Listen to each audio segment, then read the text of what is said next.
Everyone, this is professor Ramesh और आज के इस वीडियो में we will discuss MCom part 2 semester 4 में जो सब्जेक्ट है फाइनेंशियल मैनेजमेंट, उसमें मई 2019 में क्वेश्चन नंबर 1 पूछा गया था, फ्लेक्सिबल बजट फॉर 15 मार्क्स। ये एक रिसीवेबल मैनेजमेंट का क्वेश्चन था, उसके अगेंस्ट में पूछा गया था, जिसका भी लिंक मैंने डिस्क्रिप्शन में दे दिया है कि फ्लेक्सिबल बजट कैसे बनाते हैं। तो क्वेश्चन दिया है कुछ इस तरीके से कि factory is currently working at 50% capacity, 50% पे काम करती है, 10,000 यूनिट बनाती है। फ्लेक्सिबल बजट बना 60% पे और 80% पे, और एडवाइस करो कि भाई कितना प्रॉफिट हुआ। अगर 60% पे ऑपरेट करती है तो रॉ मटेरियल का कॉस्ट 2% से बढ़ जाएगा और सेलिंग प्राइस 2% से घट जाएगा। 80% पे ऑपरेट करेंगे तो रॉ मटेरियल कॉस्ट 5% से बढ़ेगा, selling price fall by 5%, selling price भी 5% से घट जाएगा। At 50% capacity the product cost is 180 rupees per unit. 50% पे प्रोडक्ट का जो कॉस्ट है वो 180 रुपया होता है और वो 200 रुपये में सेलिंग करते हैं एट 50% कैपेसिटी पे। कॉस्ट स्ट्रक्चर दिया है, raw material, labour, factory overhead, ये सब दिया है। आपको फ्लेक्सिबल बजट बनाना है। तो अब इसमें क्या 3% दिया, 50, 60, 80। ठीक है, अब देखो कैसे बनाएंगे फ्लेक्सिबल बजट। तो फ्लेक्सिबल बजट बनाने के लिए क्या करना है, सबसे पहला आपको ऊपर फ्लेक्सिबल बजट लिख लेना है। ठीक है, इसके बाद कितने बनाने, एक 50% पे, एक 60 पे और एक 80 पे। ठीक है, तो एक एक 50% का है तो उसका 2 कॉलम बनाने का। तो ये देखो मैंने यहाँ पे लिखा है पर यूनिट और 50%। सेम वे में पर यूनिट 60%, पर यूनिट 80%। कभी कभी ये इन्फॉर्मेशन क्या होता है पर यूनिट में नहीं दिया होता है, परसेंटेज में दिया होता है। तो पर यूनिट की जगह परसेंटेज लिख लेने का, या एक पहले से कॉलम बना के रखने का भाई पर यूनिट के साथ परसेंटेज का, क्योंकि परसेंटेज आएगा तो हम लोग उसको कैलकुलेट कर लेंगे। ठीक है, यहाँ पे आपको पर्टिकुलर लिखना है। ओके, अब ये इसमें क्या होता है पर यूनिट, इसमें पहले से यूनिट दिया होता है, यूनिट्स 10,000, कोई एक तो दिया होगा क्योंकि यहाँ पे देखो 10,000 दिया है। यहाँ पे भी यूनिट्स लिख लेने का, यहाँ पे भी यूनिट्स लिख लेने का। ये आपका ढांचा बन गया। अब फ्लेक्सिबल बजट बनाने के लिए कोई स्पेसिफिक फॉर्मेट नहीं है, आपके पास जो इन्फॉर्मेशन है वो लिखो। तो हमारे पास इन्फॉर्मेशन क्या है, एक तो सेलिंग प्राइस दिया है और इसके खर्चे दिए, लेकिन खर्चे में कैसा है, कुछ फिक्स खर्चे है और कुछ वेरिएबल है। जो फिक्स्ड है वो फिक्स्ड में जाएगा, जो वेरिएबल है वो वेरिएबल में जाएगा। तो फॉर्मेट क्या बनेगा इसका, सिंपल जो आप अभी तक करते आ रहे हो, सेल्स रहेगा, सेल्स में से वेरिएबल माइनस करो, वेरिएबल माइनस करेंगे तो आपको क्या मिलेगा, कंट्रीब्यूशन मिलेगा। बराबर है, कंट्रीब्यूशन मिलने के बाद आप क्या माइनस करते हो, फिक्स कॉस्ट माइनस करते हो। तो फिक्स कॉस्ट माइनस करेंगे तो आपको क्या मिलेगा, प्रॉफिट मिलेगा। बस फॉर्मेट बन गया। अब क्या होगा, इसको फिल करना है, क्यों, इसमें बहुत सारे खर्चे हैं, तो कौन से वेरिएबल है कौन से फिक्स्ड है वो देखना पड़ेगा। तो ये जो मटेरियल होता है ये वेरिएबल होता है, लेबर भी वेरिएबल होता है। क्यों वेरिएबल होता है, वेरिएबल का मतलब जो सेल्स के साथ इंक्रीज और डिक्रीज हो। सेल्स बढ़ेगा तो ये भी बढ़ेगा, सेल डिक्रीज होगा तो ये भी। कैसे, आप 10,000 यूनिट बना रहे हो, सेल कर रहे हो, तो मटेरियल भी 10,000 यूनिट का ही लगेगा ना। 5,000 यूनिट का बनाएंगे तो 5,000 का लगेगा, 1,000 यूनिट का रहेगा तो 1,000 का मटेरियल लगेगा। लेबर भी उसी हिसाब से कम ज़्यादा होता रहेगा। तो सेल्स के साथ जो ऊपर नीचे हो जाए उसको हम लोग वेरिएबल बोलते हैं। तो ये दोनों वेरिएबल है, तो मटेरियल और लेबर हम लोग लिख लेंगे यहाँ पे। बराबर है। फिर दूसरा क्या दिया, फैक्ट्री ओवरहेड। अब बोलेंगे सर फैक्ट्री ओवरहेड क्या होता है, तो ये फिक्स्ड भी हो सकता है, वेरिएबल भी हो सकता है। तो वो एग्ज़ाम में जो दिया रहेगा वो लेने का। कितना, 40% फिक्स्ड है तो बाकी 60% क्या होगा, वेरिएबल होगा ना। इसलिए यहाँ पे हम लोग लिखेंगे फैक्ट्री ओवरहेड, यहाँ पे चाहिए तो लिख लेने का 60% आपके रेफरेंस के लिए। क्लियर है, यस और नो। सेम वे में एडमिन ऑफिस के खर्चे जो रहेंगे वो भी फिक्स्ड होते हैं और वेरिएबल होते हैं। तो यहाँ पे 50% फिक्स बोला है, 50% वेरिएबल हो जाएगा। वेरिएबल का नाम नहीं बोला है, लेकिन वो आपको अज्यूम कर लेना है। अज्यूम क्या, वो होता ही है, जितना फिक्स्ड है, जितना परसेंटेज, तो बैलेंस जो होगा वेरिएबल हो जाएगा। तो इसलिए यहाँ देखो, यहाँ मैं लिख लेता हूँ 50%। क्लियर है। अब यही दोनों क्या हो जाएंगे, फिक्स्ड हो जाएंगे। यहाँ पे देखो लिख दिया फिक्स। कितने फिक्स्ड होंगे, जब ऊपर 60 है तो ये कितना हो जाएगा, 40%। ये 50 है तो यहाँ पे भी कितना हो जाएगा, 50% हो जाएगा। समझ में आया। अब इसको फिल कर देना है, आंसर आ जाएगा, 15 मार्क लेके चले जाओ। ठीक है, तो कैसे करना है ध्यान से देखो। पहले ये वाला फिल करने का जो ओरिजिनल दिया है, ओके, जो ओरिजिनल दिया है वो वाला फिल करने का। तो पहले सेल है, सेल का पर यूनिट दिया होगा, देखो कहीं दिया रहता है, आप ध्यान से पढ़ेंगे तो देखो 50% पे यूनिट सोल्ड है 200 रुपीज़ पर यूनिट, तो 200 है तो पर यूनिट लिखूंगा 200। जब ये पर यूनिट 200 है, यूनिट कितना बेचा 10,000, मल्टीप्लाई करो कितना आ जाएगा 2 लाख, 20 लाख आएगा, सॉरी,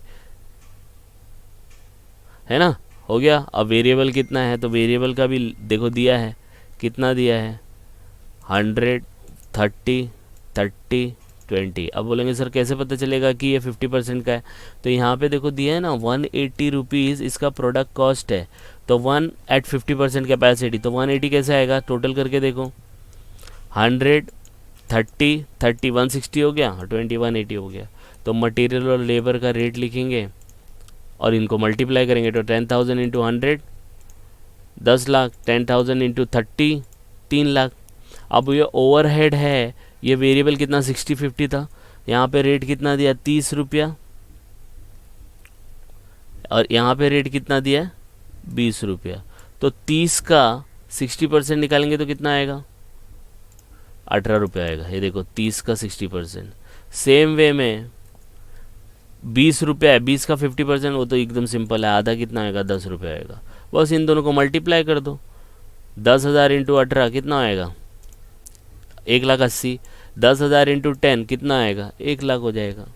आई बात समझ में। अब इसको क्या, ये वेरिएबल है, इनको टोटल कर लो, टोटल करेंगे तो ये आएगा, और total variable cost per unit 158 हो जाएगा। ठीक है, ओके, ये कर लेने का। हाँ, और ये बताता हूँ आगे आगे जैसे बढ़ेंगे वैसे बताता हूँ आपको। तो ये 20 लाख है, 20 लाख में से 15,80,000 माइनस करेंगे तो 4,020 बचेगा, 4,20,000। इसका पर यूनिट कितना आएगा 42, 200 में से 158 जाएगा तो 42 बचेगा। फिक्स कॉस्ट कितना था 40 और 50% है ना, तो 40 और 50% कितना आएगा 12 और 10 होएगा, क्योंकि टोटल कितना था 30 था ना, 30 में से 18 इधर ले लिया तो 12 बचा, यहाँ 10 लिया तो यहाँ 10 बचा, मल्टीप्लाई करेंगे तो सेम आएगा। 12,000 इंटू 10,000 1,20,000, 10,000 इंटू 10 रुपये इंटू 10,000 1 लाख आ जाएगा। इन दोनों का टोटल आ जाएगा, टोटल फिक्स कॉस्ट 2,20,000, तो 4,20,000 माइनस 2,20,000, तो प्रॉफिट कितना आ जाएगा, हो गया। ये 50% अगर आपने कर लिया तो बाकी 60% बहुत सिंपल हो जाएगा, क्योंकि 60% से रिलेटेड अपने को सिर्फ 2 ही डेटा दिया है। देखो यहाँ पे एक ये 2% वाला और सेलिंग प्राइस 2% वाला, 80% पे 5% वाला और ये 5%, ये डेटा दिया है। तो अब देखो कैसे करना है, ध्यान से देखना। सबसे पहला स्टार्ट से जाने का, यूनिट कितना दिया 10,000, अगर 50,000 पे 10,000 यूनिट है तो 60% पे कितना होगा, कितना होगा 1,12,000 होगा। कैसे होगा, अगर 50 पे 10 है तो 60 पे कितना, तो क्या करने का कैलकुलेटर लेने का, देखो 60 into 10,000 divide by 50, cross multiply करो, आंसर आ जाएगा। सेम वे में 80 है, 80 साथ में करेंगे ना दोनों, 80 है तो 50 पे अगर 10,000 है तो 80 पे कितना है, इसके बेसिस पे भी ले सकते हैं आप। ठीक है, तो 80 इंटू 10,000 डिवाइड बाय 50 करो, 16,000 आएगा। एक बार ये आ गया, पर यूनिट निकालो, मल्टीप्लाई करो, आंसर आ जाएगा। आई बात समझ में।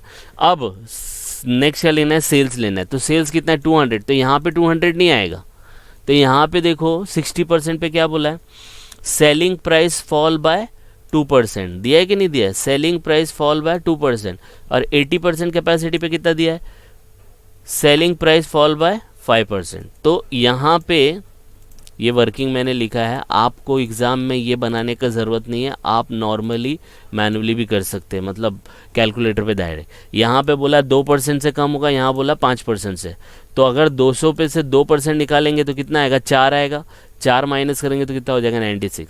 सेम वे में 200 पे 5% लेंगे तो कितना आएगा 10 आएगा, 10 माइनस करेंगे तो कितना हो जाएगा 1,90। तो समझ में आया 196 और 190 कैसा आया, यस और नो। बस इसको मल्टीप्लाई करना है तो मल्टीप्लाई कर दो। अब 10,000 से नहीं करना, 12,000 से करना है। आ रही है बात समझ में, 12,000 इंटू 196, सेम वे में 16,000 इंटू 190 कितना आएगा, ये हो गया।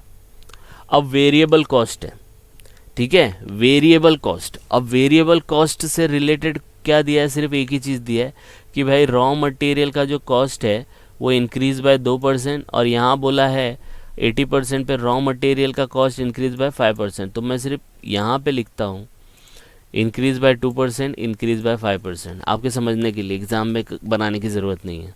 तो यहाँ पे 100 था, 100 पे 2% इंक्रीज होंगे तो 102 हो जाएगा, है ना। 100 का 2% 2 होएगा तो 100 + 2 102, और यहाँ पे 5 होएगा तो 105। बाकी इन सब के बारे में डिटेल दिया है क्या, नहीं ना। तो इनको डिट्टो लिखने का, ये 30 को डिट्टो लिखने का, देखो यहाँ पे लिखा है मैंने,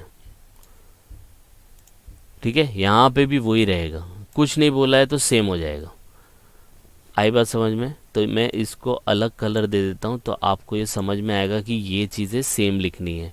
इसको हम लोग दे देते हैं ब्लू में, ठीक है। अब मल्टीप्लाई कर दो, मल्टीप्लाई करेंगे तो अब ये 12,000 यूनिट से मल्टीप्लाई करेंगे तो ये सबको मल्टीप्लाई किया आपको तो ये आएगा 102 into 12, 12,24,000, 12,000 into 30, 36, 3,60,000, 12,000 into 18, 2,16,000, 12,000 into 10, 1,20,000। Same way में यहाँ पे करेंगे तो आपको आंसर मिलेगा 1,05,000 इंटू 16,000, 1,30,000 इंटू 16,000, 4,80,000, 18 इंटू 16,000, इतना ये अमाउंट आ जाएगा।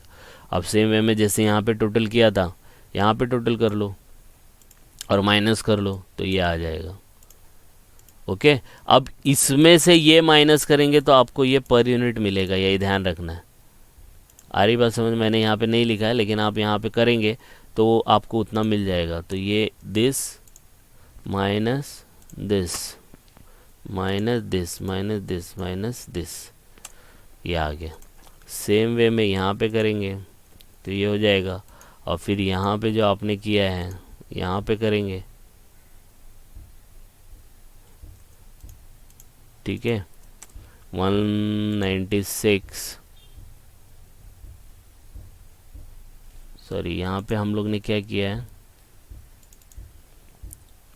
आप क्या काम करो, एक शॉर्टकट बताता हूँ, ये थोड़ा कन्फ्यूजन हो जाएगा आपको। सीधा ये लेने का टोटल डिवाइडेड बाय 12,000 यूनिट, 1,60,000, ठीक है। तो वो टोटलिंग में अगर कुछ गड़बड़ हो गया तो हम लोग यहाँ से बच सकते हैं।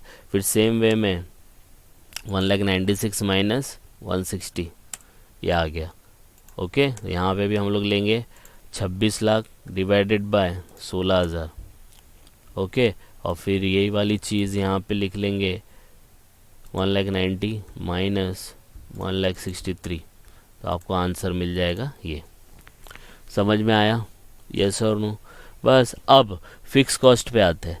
फिक्स कॉस्ट में पर यूनिट नहीं लेने का, याद रखना। Fix cost remain fix in amount, जैसे रेंट होता है, रेंट आपका फिक्स्ड है, चाहे आप यूनिट 1 बनाओ या मत बनाओ या जितनी भी आपको बनाना है, तो फिक्स कॉस्ट हमेशा रिमेन फिक्स्ड इन अमाउंट। इसलिए अब मैं इसको हाईलाइट करूँगा ग्रीन से, और यही अमाउंट आपको कहाँ लिखना है, 60,000 वाले पे भी लिखना है और 80 वाली कैपेसिटी पे भी लिखना है, बराबर है।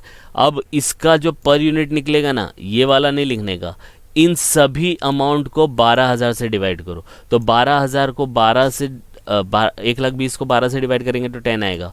फिर 1,00,000 को 12 से डिवाइड करेंगे तो 8.33 आएगा। 2,20,000 को 12,000 से डिवाइड करेंगे तो ये आएगा, ठीक है। ये आपका दिस डिवाइडेड बाय दिस, ये आ जाएगा। सेम वे में यहाँ पे भी हम लोग निकाल लेंगे, तो इस तरीके से निकाला जाता है। आई बात समझ में।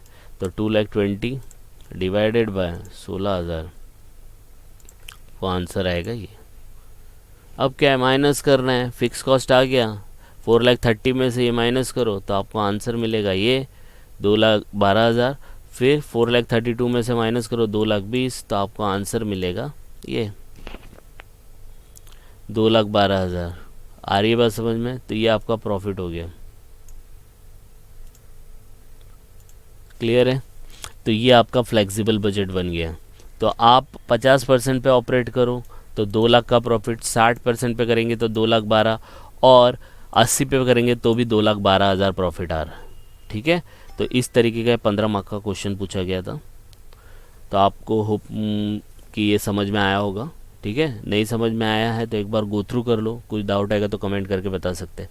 बस ये याद रखना, variable cost remain fixed in per unit. Per unit देखो सेम रहता है, मतलब पर यूनिट के हिसाब से मल्टीप्लिकेशन होता है, आई बात समझ में। और जो फिक्स कॉस्ट होता है वो अमाउंट में फिक्स होता है, आई बात समझ में। तो ये चीज़ें आपको ध्यान में रखनी, इस तरीके से फ्लेक्सिबल बजट बनाना है। ये कॉलम की ज़रूरत नहीं है, ये कॉलम आप बना भी सकते हैं, नहीं भी बना सकते, ये सिर्फ आपको समझाने के लिए बताया है।